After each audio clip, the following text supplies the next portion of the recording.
2:14 a.m.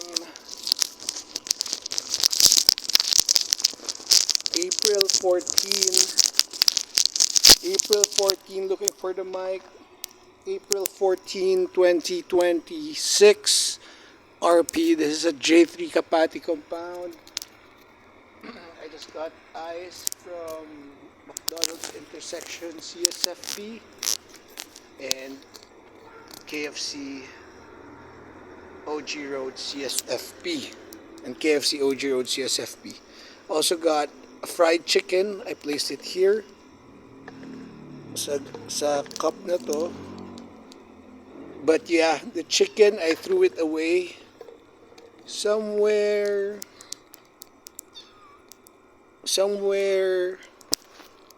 banda dun. And I'm not sure kung makukuha pa nitong sispo yun. Pero sana wag kasi hindi pala original recipe. Hot and spicy pala. Kaya parang hindi na lang siya mabitin dahil hot and spicy at medyo nahihirapan siyang kainin yung food. Parang masarap pero parang naanghangan siya guys eh. So, yung baon ko na lang cat food as planned. Special cat ang tawag dito. Yan, dito sa cat food na to, ang tawag special cat. Yan. So, lahat ng cats for me are special. Ay, ulitin ko lang. Lahat ng cats for me are special. So, yun na lang binigay ko, yung special cat na meal niya.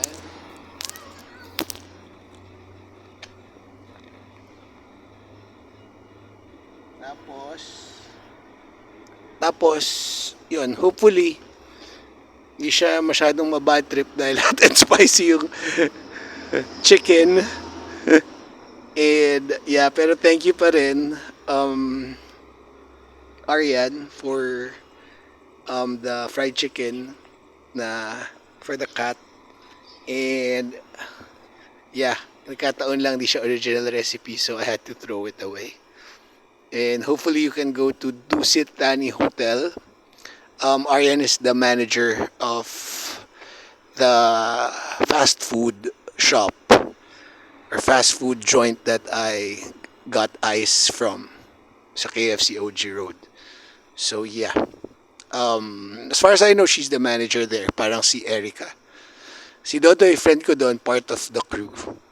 And sila yung magbibigay sa akin ng ice whenever I get ice. Sometimes kumukuha ako ng gravy doon sa parang gravy fountain. Yung pinapress-press.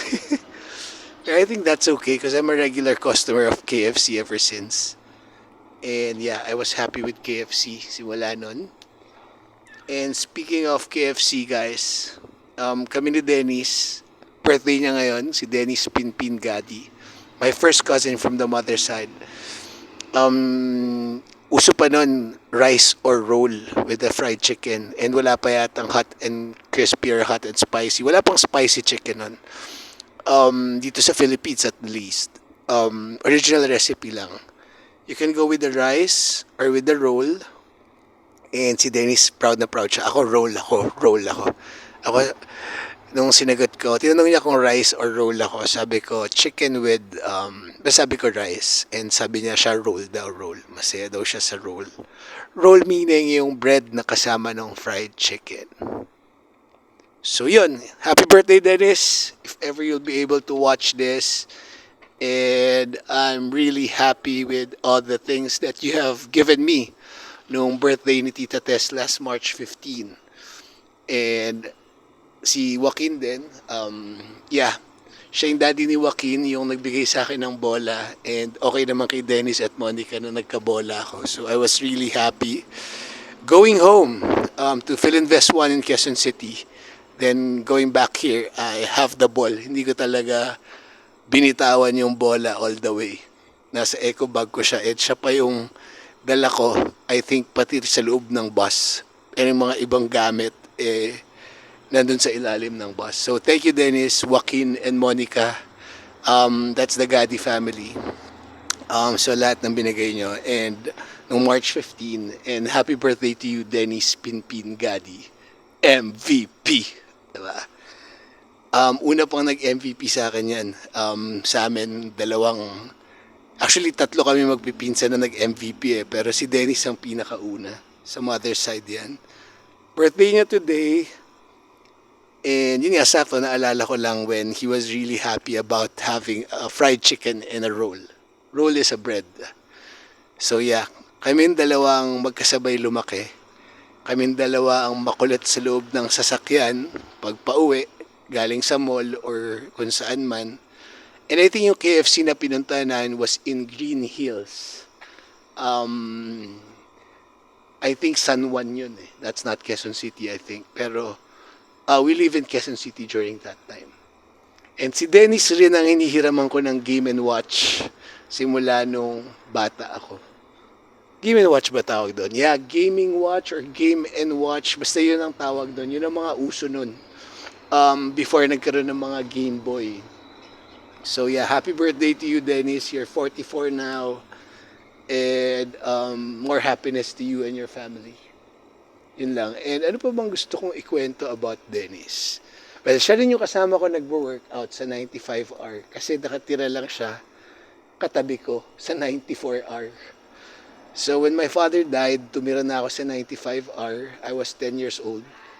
And ang reason why I was okay to stay there because katabi ko nga si Dennis sa bahay. And yes, of course, I wanna go back to Quezon City na. Eh, hindi naman ako dito sa Pampanga talaga nakatira. Though sa JBL house, nung time na yon, nagbabakasyon lang ako kasama ko yung father ko. But he died, so I have to go back to Quezon City. And yeah, bakasyon lang naman talaga yun. Talagang sa Quezon City naman ako mag-aaral, St. Vincent School. So si Dennis was, I think, in Lourdes during that time, or Claret. Tapos nagsama na lang kami sa Claret School as varsity players nung grade 7 siya. Tapos ako first year high school kasi hindi ako nag-grade 7. So siya po yung pinsan ko na nagbigay ng special tryout sa akin. Nirequest niya kay Coach Orduña.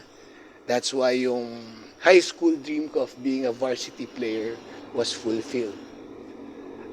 So lahat ng hard work ko since grade school, natulungan ni Dennis with a special tryout na request niya. 2-on-2 lang yon against some of the varsity players. And then I was, a core part of the Paya team that was able to beat LaSalle Green Archers na team ni Vaino nung time na yun. And I know Vaino was there because it was special when we beat them. So yun, happy birthday ulit, Dennis. And thank you sa Bola, Gadi family, and thank you rin dun sa Libby's Corned Beef. I made a vlog already about that. And yeah, go Gadi, go. Yeah, yun lang. Yun na muna for now. Ano pa ba yung gusto kong ikwento about us? Well, yung mga toys actually na hindi ko nabibili nung bata ako, they always have the toys. They always have nice toys.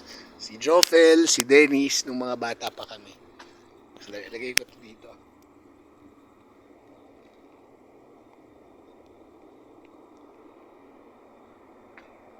Yung chicken nandun eh. Ewan ko kung makakuha pa ng cat. Sana hindi na. Kasi maanghang. Pero thank you pa rin doon, Arian. Yung original recipe yun, ubos yun. So anyway, guys, ito, going back, yung mga toys na hindi ko nabibili ng bata ako because I don't want to trouble my parents with too much gifts. So I have toys, but I don't really ask a lot. Sila Dennis, they have a lot of toys at one of their houses in Mother Ignacia. Kung saan ako umiram ng Game & Watch sa kanya, malapit sa ABS-CBN. So, lahat ng mga toys na magaganda nandun. So, I always, kahit sa kundiman pa lang, they have nice toys talaga. Suntuyon siya tayong tawag doon, kompleto siya. Tapos yung Play-Doh machines, guys, sobrang gustong gusto ko yun. Yun ang nilalaro ko palagi pag nandun ako sa bahay nila, sa Mother Ignacia. And may times doon pa ako natutulog, andun sila Ate Dayan, yun kami, si Dennis kasama ko sa kwarto, tsaka si Joffel. Si Lucky hindi pa pinapanganak nun, si Lucky Mary Rose, hindi pa. Siya yung bunso eh. This was like in the 1990. Kasi I was only 7 years old this time, so this might be around 89 or 90. So yeah, until I grew up na every time yung mommy nga niya, si Tita Tess, was giving me pasalubong every time they go out of the country or do shopping. So about the toys, guys, they really have nice toys and sa kanila ako nakakalaro ng magagandang-gandang toys. Though meron ding toys yung ibang cousins ko na nahihiram ko, pero yung kay Dennis kasi medyo gustong-gusto ko yung Play-Doh. So when I grow up, sabi ko sa sarili ko, since I don't have really that much toys, I made sure na yung kung ano yung mga wala akong toys na nahihiram ko naman, I'm happy about. Gusto ko mabilang ko yung anak ko. So, yun, minsan kasama ko yung isang tita ko sa father side to. Hindi ko na may mention yung name niya kasi hindi naman kami ganun ka-okay ngayon. Pero yun nga, siya yung kasama ko nung binibilang ko ng mga expensive toys yung anak ko. And my reason was, yung mga hindi ko natikman na toys na sa akin, kahit nahihiram-hiram ko, I wanna make sure na yung anak ko meron. So, yun. Nakwento ko lang yun about the toys. Kasi, pero thankful ako kay Dennis kasi lahat ng laruan niya, pinapalaro niya talaga sa akin as if bahala na ako ibabalik ko pa or hindi. Kumbaga, arbor na, bata pa kami. Pinapa-arbor na niya yung mga toys niya kasi sobrang dami nilang toys ni Joffel. So anyway, mga gaddies to guys, pin-pin side yan. So anyway, yun, happy childhood ko because sa mga toys na pinapahiram ni Dennis and at the same time, palagi akong pinagyayabang yan sa mga kaibigan namin na magaling daw ako sa school and magaling daw ako mag-basketball. So ganyan ka-sweet yan taong yan. Palagi akong pinagyayabang yan noon. At pag naiinis siya sa mga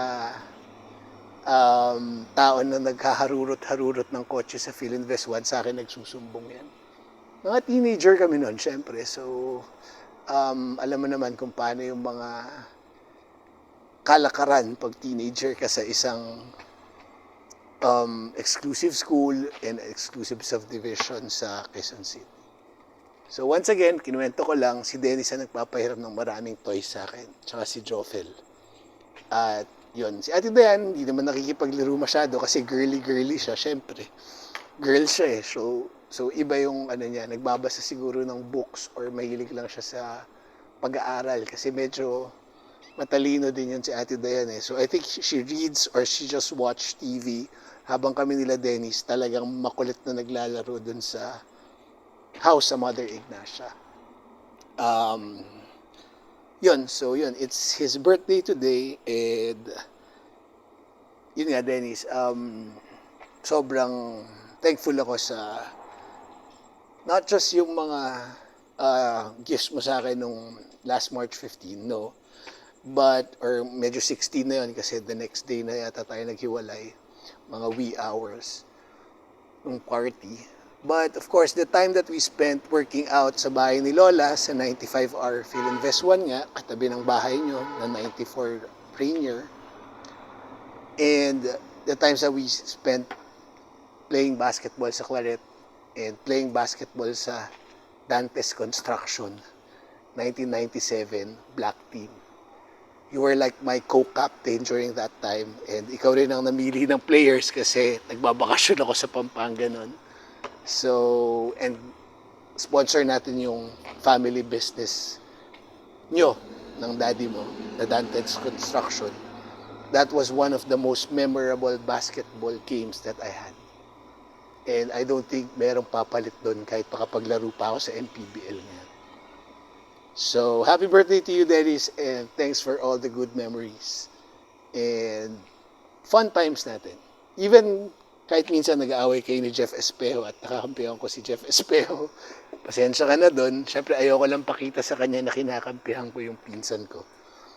Or at least ayoko pakita sa sarili ko na kumakampi ako sa pinsan ko lang.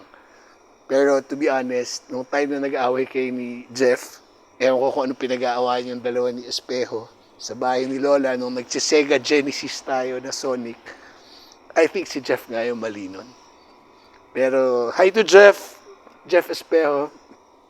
So best friend ko at saka one of my best cousins nag-aaway nun and kinampihan ko si Jeff. So I'm not sure kung tama yung decision ko nun or not, pero parang ikaw nga yata ang tama nun, Dennis. So kung nagtampo ka sa akin nun, sorry. Pero I know that's a long time ago, past is past, and you know na I'm like your big brother, di ba? Kahit magpinsan tayo, para tayong magkapatid talaga. So happy birthday to you, and yeah, sana ma-post ko to today, kasi today ang birthday mo, April 14, 2026, RP. So yeah, mauubos na yung allotted time for video. And yeah, papakita ko lang tong cat na to, naglalaro. Yan si Spopo. Ayan. Sabi ko nga kay Aryan, pinapalabas ko lang to pag kailangan niya talaga magpupu or pag, yun nga rin, naaawa ko minsan, ayoko nakakulong. Pero syempre natatakot ako kasi nalason nga si Poknat at saka si RC.